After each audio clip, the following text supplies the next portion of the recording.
Finally সমস্ত মানুষের জন্য খুশির খবর, কারণ অন্নপূর্ণা যোজনার অনলাইনে আবেদনের জন্য 3 তারিখ অর্থাৎ জুন মাসের 3 তারিখ যে পোর্টালটা চালু করা হয়েছিল সেই পোর্টালটার কাজ হচ্ছিল না, কিন্তু 5 তারিখে অর্থাৎ জুন মাসের 5 তারিখ যে পোর্টালটা চালু করা হয়েছে সেই পোর্টাল থেকে কিন্তু অনলাইনে অন্নপূর্ণা যোজনার জন্য সকলেই নাম নথিভুক্ত করতে পারবে। আজকের ভিডিওর মাধ্যমে সকলকে দেখিয়ে দেবো একদম স্টেপ বাই স্টেপ যে অন্নপূর্ণা যোজনার নাম তোমরা স্টেপ বাই স্টেপ কীভাবে নথিভুক্ত করবে, কোথায় কি ডকুমেন্ট সাবমিট করতে হবে, কোন জায়গায় কি প্রয়োজন।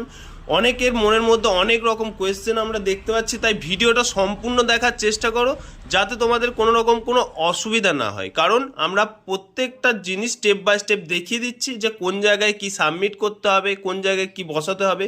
এবং তার সাথে সাথে আরও একটা কথা বলে দিই, এখানে প্রথমেই তোমরা পোর্টালটা খুললেই দেখতে পাবে এখানে তোমাদের একটা ডিসক্লেমার দেওয়া হয়েছে, নোট দেওয়া হয়েছে, যেখানে বলা হয়েছে citizen who have successfully apply on 3/6/2026 are requested to resubmit their application in the new format. অর্থাৎ 3 তারিখে তো পোর্টালটা একবার চালু করা হয়েছিল, সকলের কাছেই খবর রয়েছে, আমরাও পোর্টালে জানিয়েছিলাম।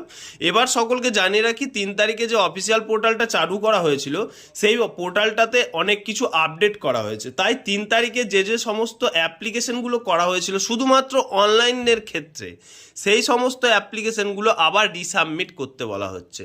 তাই যারা যারা 3 তারিখে আবেদন করে রেখেছো তারা অবশ্যই আরেকবার রিসাবমিট করার চেষ্টা করবো। ভিডিওটা একটু বড় হবে তাই সকলে একটু ভালোভাবে দেখার চেষ্টা করবে।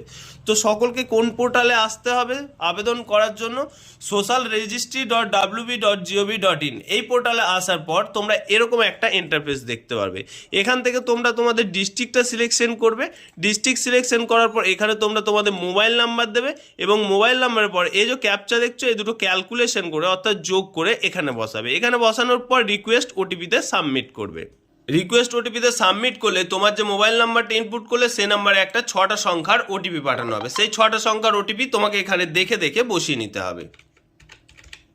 তারপরে ওটিপি ভেরিফাই হয়ে গেলে ভেরিফাই অ্যান্ড কন্টিনিউ অপশানে টাচ করবে। কন্টিনিউ অপশানে টাচ করলে তোমাদের এরকম একটা ইন্টারফেস খুলে যাবে। সকলে একটু ভালোভাবে দেখার চেষ্টা করো।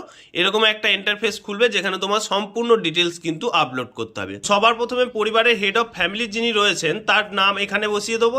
তারপর এখান থেকে তার ডেট অফ বার্থ সিলেকশন করে নেবো। ডেট অফ বার্থ সিলেকশনের পর তার জেন্ডারটা এখান থেকে সিলেকশন করে নেবো এবং এখান থেকে তার ক্যাটাগরি সিলেকশন করে নেবো।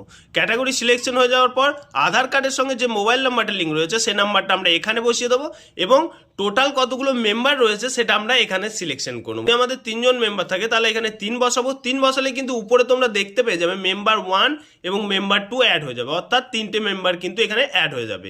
অর্থাৎ 3জন মেম্বারের ডিটেলস তোমাদেরকে সাবমিট করতে হবে। এরপর